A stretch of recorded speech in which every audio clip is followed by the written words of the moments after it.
En un campo vacío junto a la cárcel de Salem Town, en Massachusetts, en la mañana del 17 de septiembre de 1692, un anciano de 81 años fue desnudado completamente y atado al suelo frío.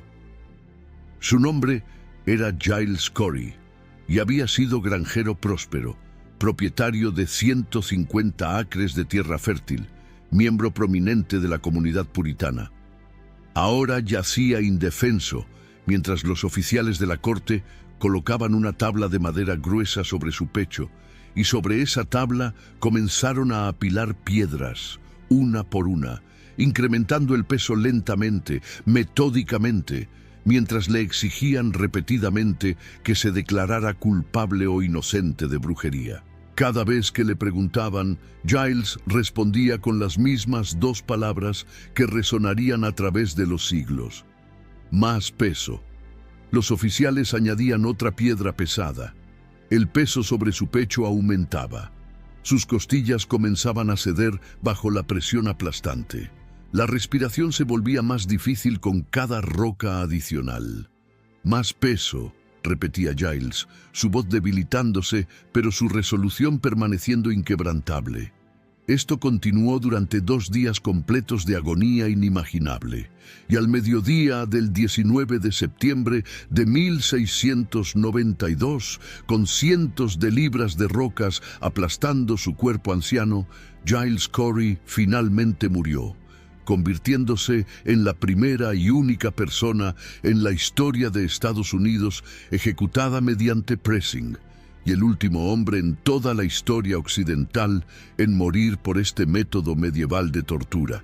Esta es la historia de Giles Corey, el hombre que prefirió ser aplastado lentamente hasta la muerte antes que participar en sistema de justicia que sabía era corrupto hasta el núcleo. Es historia de coraje extraordinario, de cálculo legal astuto, de resistencia silenciosa contra tiranía y de cómo un acto final de desafío de anciano obstinado ayudó a cambiar el curso de los juicios de brujas de Salem y eventualmente contribuyó a terminar la histeria que había consumido Massachusetts durante meses. Pero para entender por qué Giles Corey eligió morir de esta manera horrible, debemos primero entender quién era este hombre, cómo llegó a ser acusado de brujería y qué estaba en juego cuando se negó a hablar. Giles Corey nació en Northampton, Inglaterra, el 11 de septiembre de 1611. Emigró a la colonia de la Bahía de Massachusetts en algún momento de los años 1630, parte de la gran migración puritana que estaba poblando Nueva Inglaterra. Para 1640 ya estaba asentado en Salem y para 1659 se había mudado a Salem Farms, que eventualmente se conocería como Salem Village, en el suroeste de lo que hoy es Danvers. A lo largo de su vida, Corey había acumulado considerable propiedad. Poseía extensas parcelas de tierra, ganado, equipamiento agrícola. Era granjero exitoso mediante trabajo duro en tierra difícil de Nueva Inglaterra, pero su reputación en la comunidad era complicada. Los registros judiciales documentan numerosos litigios con vecinos sobre linderos y disputas de propiedad. Giles era conocido por ser hombre terco, combativo, de mal genio cuando se provocaba, y había sombra oscura en su pasado. En 1676, Giles fue acusado de golpear a su sirviente contratado, Jacob Goodale, hasta la muerte con un palo. Según testimonio de John Proctor, quien más tarde también sería ejecutado durante los juicios de brujas, Corey había admitido haber golpeado a Goodale. El joven murió de sus heridas días después. Corey fue llevado a juicio por asesinato, pero fue declarado culpable solo de asalto severo y multado. Muchos en la comunidad, particularmente la familia Putnam, sospechaban que Corey había comprado su libertad mediante sobornos. Este incidente en su pasado seguiría a Giles durante el resto de su vida. Cuando las acusaciones de brujería comenzaron a volar en Salem en 1692, Este asesinato de décadas pasadas sería usado como evidencia de su supuesta naturaleza malvada. Las niñas afligidas afirmarían que el fantasma de Jacob Goodale las visitó y les dijo que Giles Corey lo había asesinado. Giles se había casado 3 veces. Su primera esposa, Margaret, había muerto años antes. Su segunda esposa, Mary Bright, había muerto en 1684. En 1690, cuando tenía 79 años, se casó con viuda llamada Martha Pannon, conocida como Martha Rich Corey. Martha era mujer piadosa, miembro respetado de la Iglesia, conocida por su devoción religiosa y su carácter moral fuerte. Cuando las acusaciones de brujería comenzaron en Salem Village en enero de 1692, inicialmente Giles y Martha estaban entre aquellos que asistían a los exámenes preliminares de las acusadas en la casa de reuniones. Como la mayoría de sus vecinos, estaban fascinados y horrorizados por las afirmaciones de las niñas afligidas, quienes decían estar siendo atormentadas por brujas invisibles. Pero Martha, siendo mujer inteligente y de juicio independiente, comenzó a tener dudas sobre la sinceridad de las niñas. Observaba cómo sus convulsiones parecían dramáticas y ensayadas. Notaba cómo caían en ataques solo cuando había audiencia presente. Comenzó a expresar escepticismo abiertamente, cuestionando si las niñas realmente estaban siendo atormentadas o simplemente actuaban. En marzo de 1692, Martha incluso trató de prevenir que Giles asistiera a más exámenes escondiendo su montura. Era su manera de protestar contra lo que consideraba procedimientos injustos e ilegítimos. Este acto de resistencia fue fatal, porque cuestionar la veracidad de las niñas afligidas era en sí mismo evidencia de brujería bajo la lógica retorcida que dominaba Salem.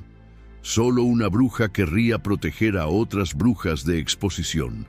Solo una bruja cuestionaría el testimonio de víctimas inocentes. El 21 de marzo de 1692, Martha Corey fue arrestada bajo acusación de brujería.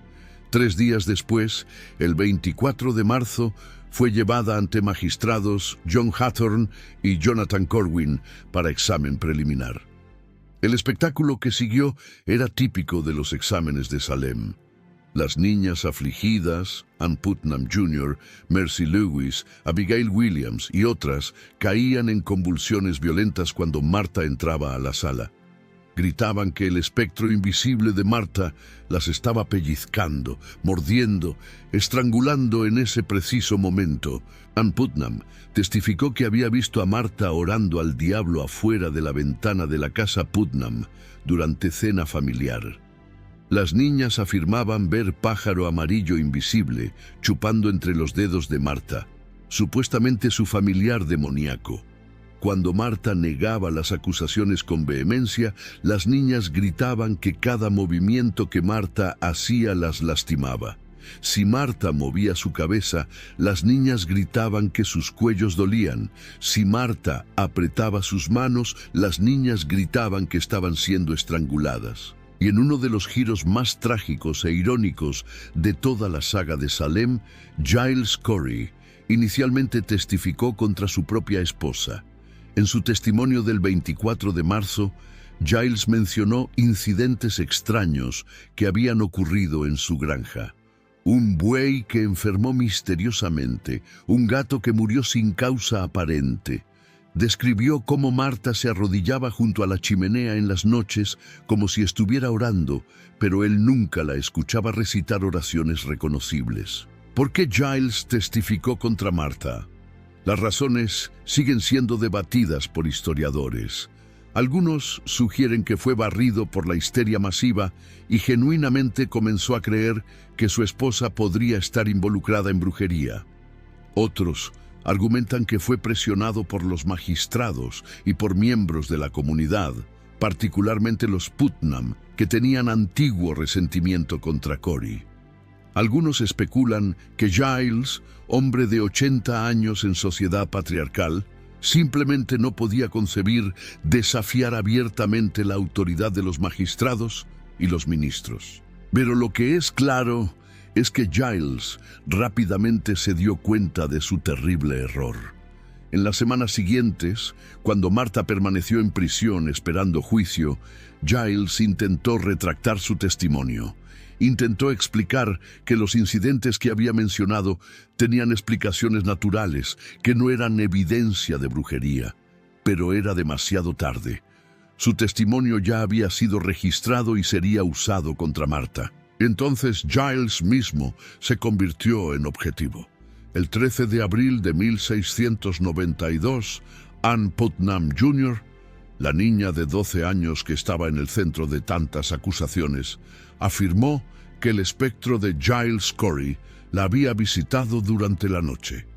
Dijo que él la urgía a escribir su nombre en el libro del diablo, prometiéndole riquezas y poder si se convertía en bruja. Días después, Ann Putnam afirmó que un fantasma se le apareció, el espectro de un hombre que dijo que Giles Corey lo había asesinado. Este era supuestamente el fantasma de Jacob Goodale, el sirviente que Giles había golpeado hasta la muerte 16 años antes. Otras niñas afligidas se unieron con sus propias acusaciones. Mercy Lewis describió a Corey como un brujo terrible y relató historias de ser asaltada por su espectro. El 18 de abril de 1692, Giles Corey fue arrestado bajo acusación de brujería. Fue llevado ante los magistrados para examen preliminar ese mismo día. Las niñas actuaron su teatralidad acostumbrada, cayendo en convulsiones, afirmando ver el espectro de Giles atormentándolas. Giles negó las acusaciones, pero fue enviado a prisión para esperar juicio formal. Allí permaneció durante 5 meses, de abril a septiembre, compartiendo la miseria de la cárcel de Salem con su esposa Martha y docenas de otros acusados. Las condiciones en la cárcel eran espantosas. Los prisioneros estaban encadenados en celdas oscuras y húmedas. La comida era mínima y de mala calidad. Los prisioneros o sus familias tenían que pagar por sus propias cadenas, por su comida, por cada aspecto de su encarcelamiento. Muchos prisioneros, particularmente los ancianos y los enfermos, murieron en prisión antes de que llegaran a juicio. Durante estos meses en prisión, Giles observaba cuidadosamente cómo operaba el sistema de justicia de Salem. Vio que el Tribunal Especial de Oyer and Terminer, establecido en mayo por el gobernador William Phips, específicamente para juzgar casos de brujería, estaba condenando a prácticamente todos los que iban a juicio. El 2 de junio, Bridget Bishop fue ejecutada. El 19 de julio, 5 más fueron ahorcados, incluyendo a Rebecca Nurse, mujer de 71 años, respetada universalmente por su piedad. El 5 de agosto, 5 más fueron ejecutados, incluyendo al reverendo George Burroughs, quien recitó perfectamente la oración del Señor en el patíbulo, algo que se creía imposible para una bruja, pero fue ahorcado de todas formas. Giles veía el patrón claramente. El tribunal aceptaba evidencia espectral, testimonio de que el espectro invisible del acusado había aparecido al testigo. No había manera de refutar tal evidencia. Si una niña afirmaba que tu espectro la había pellizado, ¿cómo podías probar que no era verdad? El sistema estaba diseñado para condenar. Ir a juicio era sentencia de muerte. Y crucialmente Giles entendía las implicaciones legales de ser declarado culpable de felonía bajo ley común inglesa. Si era juzgado, declarado culpable y ejecutado, toda su propiedad sería confiscada por el gobierno. Sus 150 acres de tierra, su ganado, sus herramientas, todo sería tomado por el Estado. Sus hijos y yernos no heredarían nada. La familia que él había trabajado toda su vida para proporcionar sería dejada destituta. Pero Giles conocía un vacío legal. Bajo ley común inglesa, Un tribunal no podía juzgar a alguien a menos que la persona hiciera una declaración formal, aceptando ser juzgado por Dios y su país. Si una persona se negaba a hacer esta declaración, se negaba a declararse culpable o inocente, el tribunal no tenía jurisdicción para proceder a juicio. Por supuesto, la ley no permitía simplemente que los acusados se negaran a hablar y quedaran libres. El remedio legal para aquellos que permanecían mudos era peine forte et dure, frase francesa normanda que significa castigo fuerte y duro. Era forma de tortura judicial diseñada para forzar a la persona a hacer una declaración. El proceso era brutal en su simplicidad. El acusado era desnudado y atado al suelo. Una tabla era colocada sobre el pecho. Entonces, piedras pesadas eran añadidas gradualmente a la tabla, incrementando el peso hasta que la persona aceptaba declararse o moría. La mayoría de las personas cedían rápidamente. El dolor de tener el pecho lentamente aplastado era insoportable. Pocos podían resistir más de minutos antes de que suplicaran hacer su declaración. Pero peine forte et dure tenía una característica legal crucial, porque la persona nunca había sido técnicamente juzgada y condenada. La propiedad no podía ser confiscada. Si morías bajo pressing, sin haber sido declarado culpable de felonía, tu testamento permanecía válido y tu propiedad pasaba a tus herederos. Giles Corey tomó decisión. Prefería morir bajo tortura que permitir que el Estado robara la herencia de su familia. Y más que eso, se negaba a legitimar mediante su participación un sistema de justicia que sabía era corrupto. No se declararía culpable de crimen que no había cometido, pero tampoco se declararía inocente y jugaría el juego de tribunal que condenaba a todos independientemente de evidencia real. El 13 de septiembre de 1692, el caso de Giles Corey finalmente fue llamado ante el gran jurado. Casi una docena de testigos vinieron con evidencia condenatoria. Ann Putnam testificó sobre el espectro que la visitó. Mercy Lewis describió ataques por su espectro. Elizabeth y Alice Booth testificaron que habían visto a Corey sirviendo pan y vino en Sacramento, asistido por más de 50 brujas.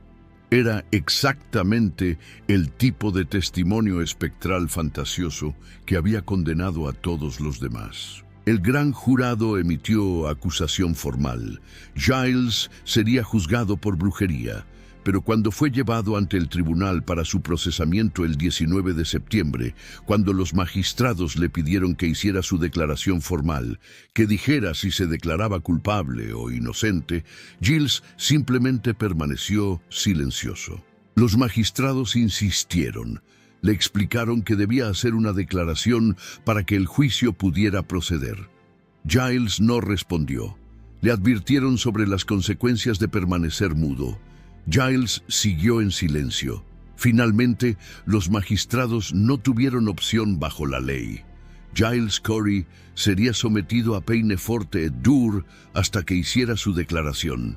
El 17 de septiembre de 1692, Giles fue llevado desde la cárcel de Salem Town a un campo vacío en Howard Street, junto a la prisión. Una multitud de cientos se reunió para presenciar el espectáculo. Las ejecuciones públicas eran eventos comunitarios en la Nueva Inglaterra puritana.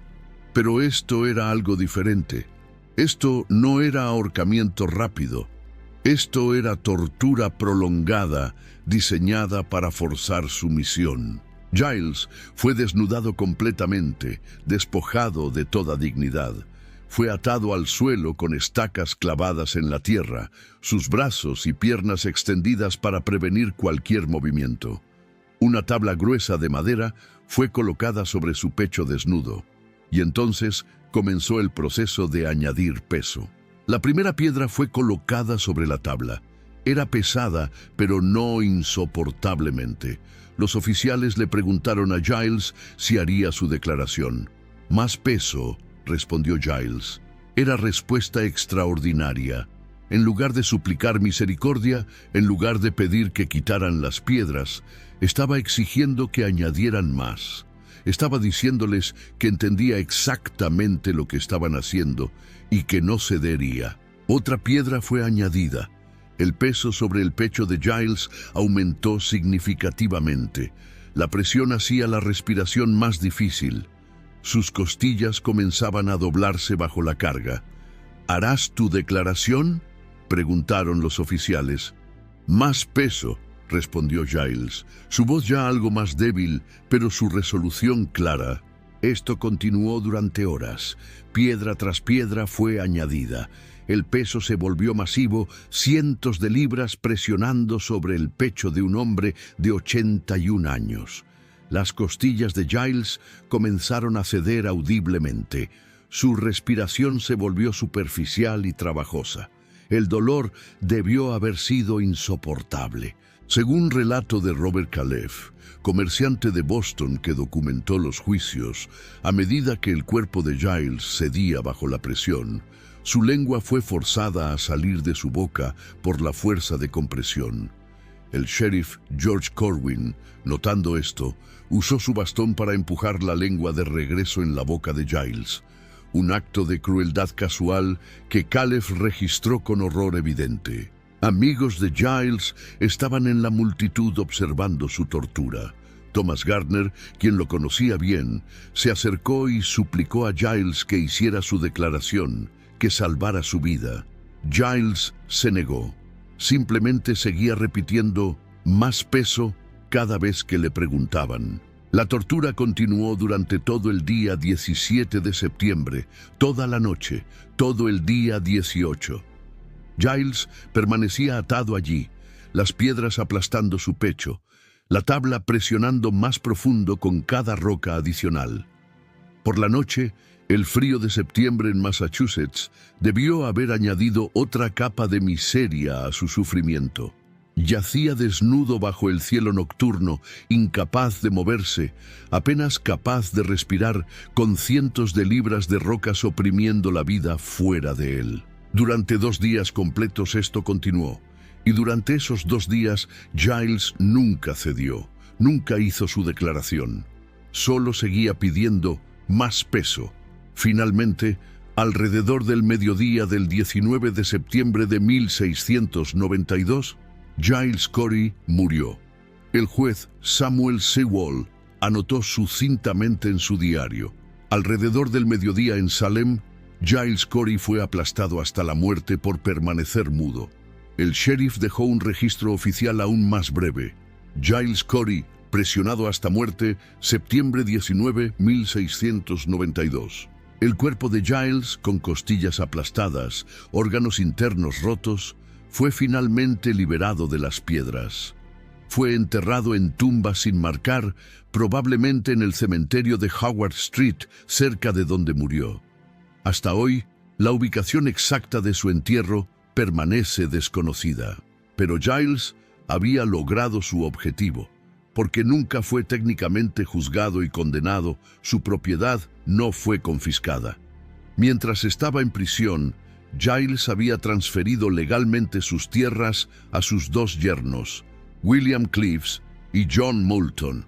Aunque el sheriff George Corwin intentó intimidar a Moulton para que pagara multa amenazando con confiscar la propiedad, la legalidad de la transferencia era sólida.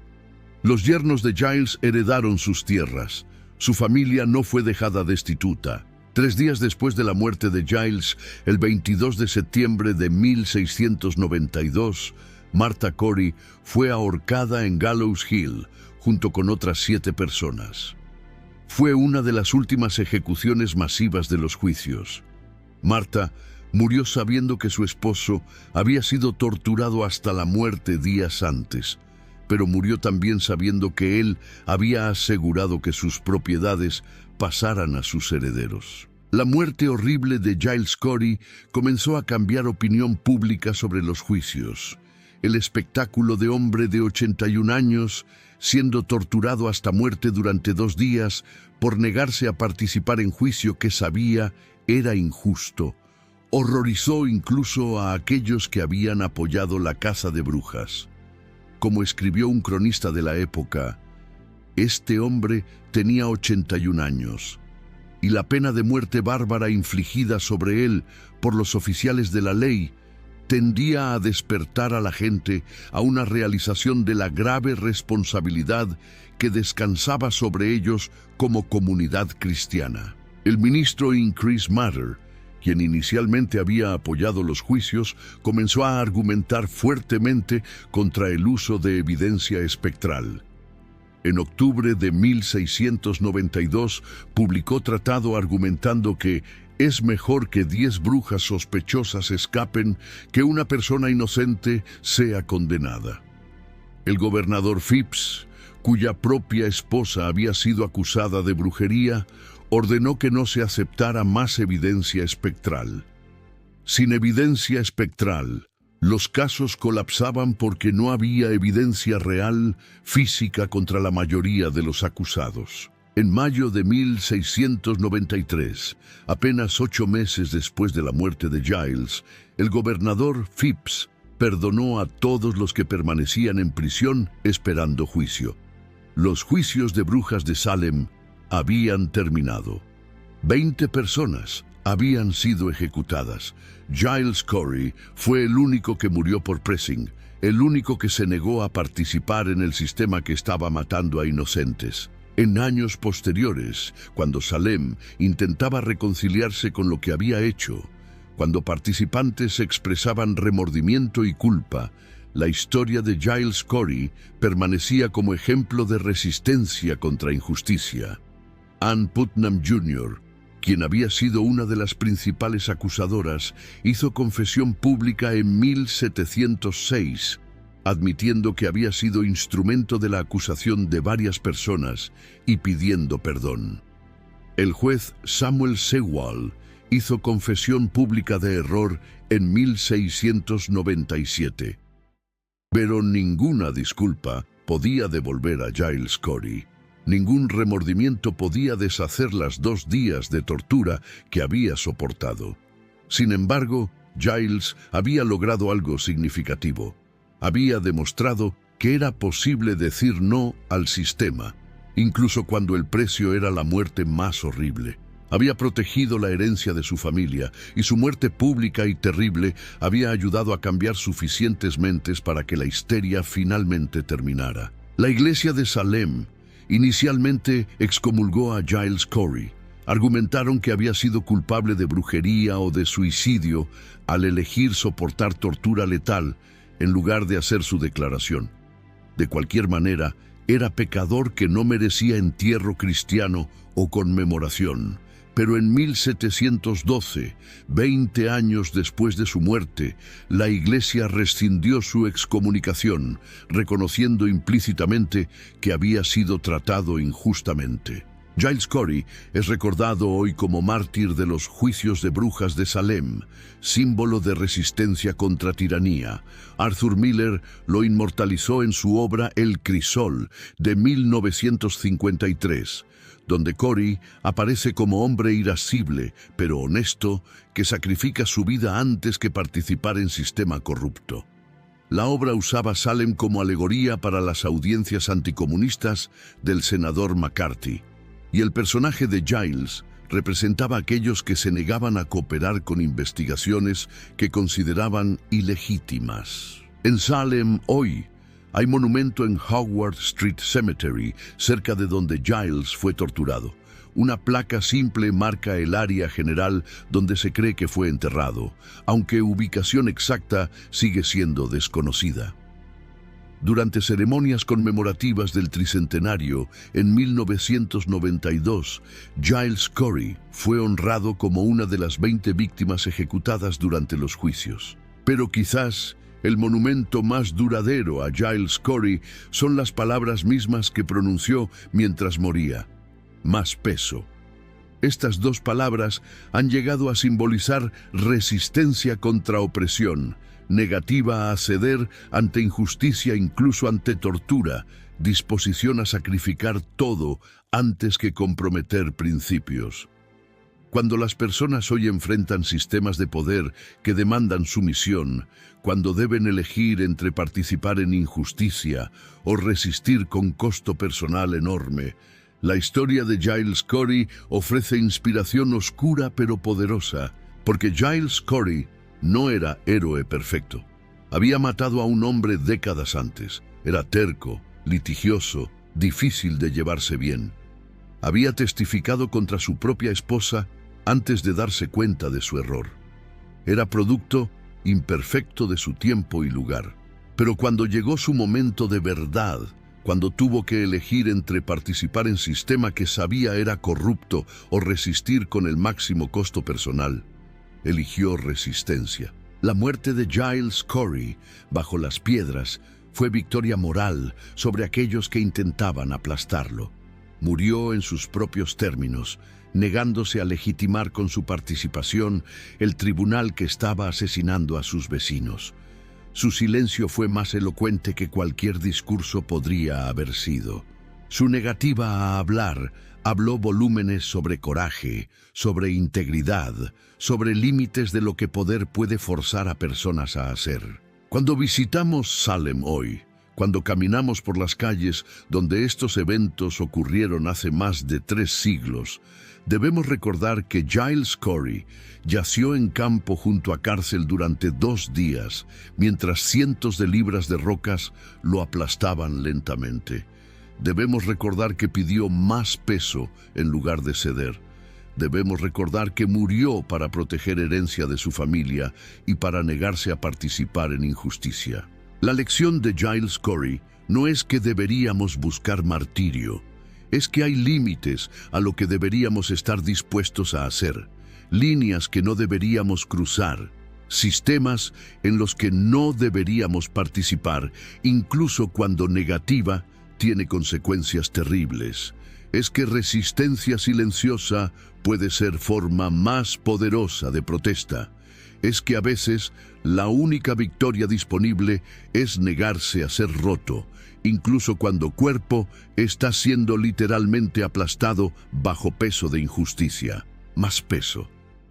Las últimas palabras de Giles Corey resuenan a través de los siglos como desafío a todo poder que intenta forzar su misión mediante tortura, como recordatorio de que espíritu humano puede resistir incluso cuando cuerpo es destruido, como testimonio de que hay cosas más importantes que sobrevivir, que hay momentos cuando morir con integridad intacta es preferible a vivir habiendo cedido a tiranía. Giles Corey, granjero de Salem, murió el 19 de septiembre de 1692, aplastado bajo piedras por negarse a hablar. Pero su silencio sigue hablando, su muerte sigue enseñando, su ejemplo sigue inspirando. En campo donde fue torturado no hay nada ahora excepto cementerio tranquilo. Pero memoria permanece, grabada en historia como advertencia sobre lo que sistemas de poder pueden hacer a individuos, y como recordatorio de que individuos, incluso en sus momentos finales, incluso bajo tortura literal, conservan poder de decir no, de negarse, de resistir hasta el último aliento pidiendo no misericordia sino más peso, más presión, llevándose la única victoria que quedaba disponible, morir sin haber cedido.